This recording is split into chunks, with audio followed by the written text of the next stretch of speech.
ठीक है। हम्म, इसका लेता ठीक है। तो स्टार्ट करते हैं, समझते हैं पहले इंपॉर्टेंट डायग्राम है। इंपॉर्टेंट डायग्राम क्यों का है? पहले तो ये डायग्राम जो होते हैं आपके कम से कम 2 मार्क्स या 3 मार्क्स के अंदर आते हैं, हो सकता है 1 मार्क्स में भी आ जाए।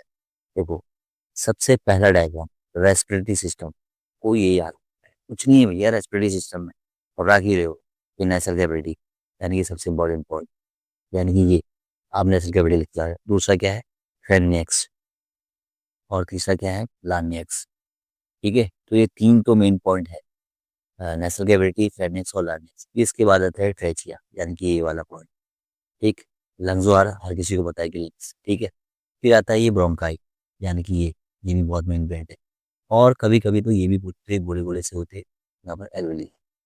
ठीक, और नीचे वाले को डायफ्राम, यानी कि सबसे मेन जो आपको बताना है। अगर आपको रेस्पिरेटरी सिस्टम आ गया, देखो या हो सकता है आपको डायग्राम पहले से दिया गया, या आपको डायग्राम बना, या तो आपको पहले से डायग्राम दिया होगा, तो आपको क्या करना पड़ेगा, लेबल, ये जान लो। या तो आपको डायग्राम पहले से बनाना होगा, या आपको लेबल करना होगा। लेबल में क्या रहेगा, कम मार्क्स का आएगा। तो आपको जैसे इसमें कौन कौन लेबल करना है, आपको याद करना है नेसल कैविटी, फेनिक्स, और ये ट्रेकिया, और लार्ynx, और है ब्रोंकाइल्स, और एल्विली, और ब्रोंकाई। ठीक है, यानी कि सबसे मेन तो आता है एल्विली, यानी कि ये है आपका रेस्पिरेटरी सिस्टम। ठीक है, यानी कि 1 2 3 4 5, 5 पार्ट याद कर लो रेस्पिरेटरी सिस्टम में, बहुत इंपॉर्टेंट। ठीक है, फिर आते हैं हम दूसरे डायग्राम। पहले दूसरे डायग्राम को आप समझ लो आराम से, फिर देख लो उसको क्या क्या है, फिर मैं आपको उसमें मेन मेन चीजें बताऊँ। भाई सबसे पहले तो इसको लेबल क्या करना है, ये आर्ट्रियम को ऑरिकल भी कहते हैं, ज्यादा कंफ्यूज मत होना। ये ऑरिकल, यहाँ मैं आपको समझा नहीं रहा हूँ कि हार्ट का, ठीक है, हार्ट के बारे में।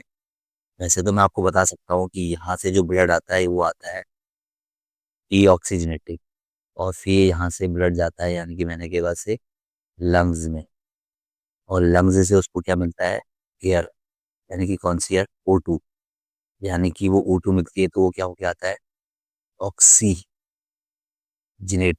हो के आता है। और ऑक्सीजनेटेड हो के आता है, फिर ये जाता है यहाँ से, यानी कि पल्मोनरी आर्टरीज से, और फिर यहाँ से बाहर निकलता है आउट, ये जाता है पूरे बॉडी। इसीलिए बॉडी में ये deoxygenated and oxygenated blood transfer होता है, यानी कि ब्लड को ऑक्सीजनेटेड होके ये क्या करता है, पूरे बॉडी में ट्रांसफर करता है। ये पूरे बॉडी से फिर घूम फिर के तो ये 24/7 ये प्रोसेस चलती रहती है कंटिन्यू। तो भैया ये तो हार्ट के बारे में हो गया। हम बात कर रहे हैं डायग्राम के बारे में टॉपिक में। हाँ। तो भाई 4 पॉइंट याद होने चाहिए। पहला तो ये right auricle, right ventricle, right, ये लेफ्ट ऑरिकल, और लेफ्ट वेंट्रिकल। ठीक है, ऊपर वाले को क्या कहते हैं, ऑरिकल। हर टाइम को ऑरिकल भी कहते हैं, कंफ्यूज मत हो। ये राइट वाला पार्ट है, ये लेफ्ट वाला, ये राइट वेंट्रिकल, ये लेफ्ट वेंट्रिकल। ठीक, फिर कुछ इंपॉर्टेंट पार्ट ये वाला भाई, जहाँ से ब्लड आ रहा है, कहने के बाद यहाँ से जो जा रहा है ब्लड लंग्स में। फिर ठीक है, ये पल्मोनरी आर्टरीज, ये वही बहुत इंपॉर्टेंट, कभी ये भी पूछे थे पल्मोनरी आर्टरीज। और फिर दूसरा है पल्मोनरी वीन्स, ये पूरी बॉडी में ले जा रहा है। तो यानी कि आपको 4 पार्ट याद होने चाहिए कम से कम। वेना केवा, एओर्टा, जो लंग्स में जा रहा है, ठीक है, एओर्टा से क्या जा रहा है, लंग्स में।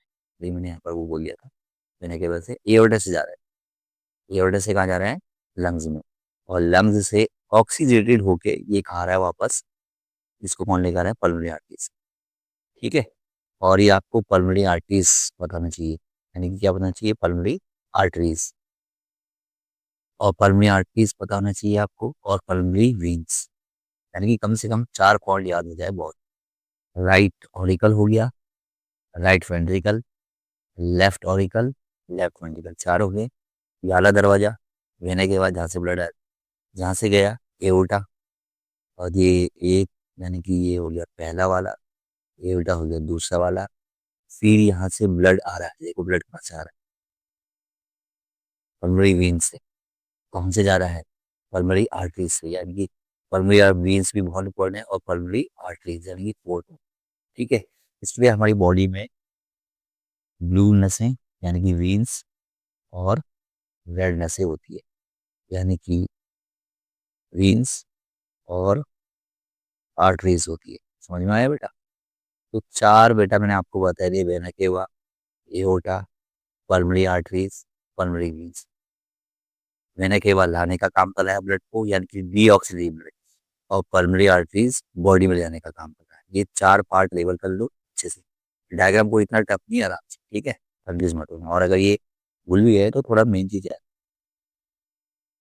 अब आते हैं हम तीसरे डायग्राम। ये तो पहले चैप्टर का बहुत इंपॉर्टेंट है, इसको सही कर लेते हैं। ये सूर्य में स्टेटस लेवल की मांगो, ठीक है। इसको लंबी पाइस कहते हैं इसोफेगस। ये स्टोमक, ये भैया ये जो जूस सिगरेट्स कर खाना पचाने में, ये भैया small intestine, large intestine, NS. मेरे को तो लगता नहीं गॉल ब्लैडर, जहाँ से जूस सिगरेट्स होता है, ठीक है, जो आपके फैटी एसिड को बचाने में मदद करता है, ठीक है। येलोइश ग्रीनिश जूस करके होता है, जो ये गॉल ब्लैडर सिगरेट्स करता है, जो आपके फैटी एसिड को बचाने में मदद करता है, बहुत से फैट्स वगैरह को, ठीक है। और ये लीवर। तो ह्यूमन डाइजेस्टिव आपका कौन सा डायग्राम है भैया? तीसरा डायग्राम। तो ये भी बहुत इंपॉर्टेंट डायग्राम, ठीक। अब बात करते हैं फोर्थ डायग्राम के बारे में भैया। ये तो और खास है।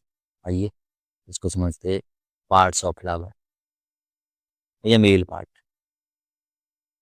ठीक है, यानी कि जो ऊपर वाला ये तो स्टिग्मा, ठीक। और ये क्या कहते हैं, स्टाइल, यानी कि ओवरी है फीमेल पार्ट। यानी कि ओवरी की बात करें तो फीमेल पार्ट हो गया। पहले मैं मेल फीमेल की बात कर रहा हूँ, यानी कि फीमेल यानी कि ओवरी पार्ट, ठीक है। अभी स्टिग्मा क्या है, यानी कि ये मेल पार्ट, ठीक। अगर ये मेल पार्ट है, यहाँ पर क्या होता है, चिपचिप पदार्थ होता है, जो कौन ट्रांसफर करता है, किसके जरिए होता है, ये पॉलिनेशन के जरिए। पॉलिनेशन एक शब्द है, वर्ड्स। इसमें मधुमक्खी खासतौर से बी वगैरह, और जरिए भी है, यानी कि विंड के जरिए भी होता है, और एनिमल्स के जरिए भी होता है, या वाटर के जरिए भी होता है। पर जो मधुमक्खी है वो काम करती है पॉलिनेशन का। यानी कि यहाँ पर जो क्या है, स्टिग्मा यानी कि एंथर, ये यहाँ से एंथर यानी कि मेल पार्ट स्टेम, यानी कि ये एंथर यहाँ से मधुमक्खी इसको उठा के यहाँ पुट करती है और इसमें ड्रॉप करती है।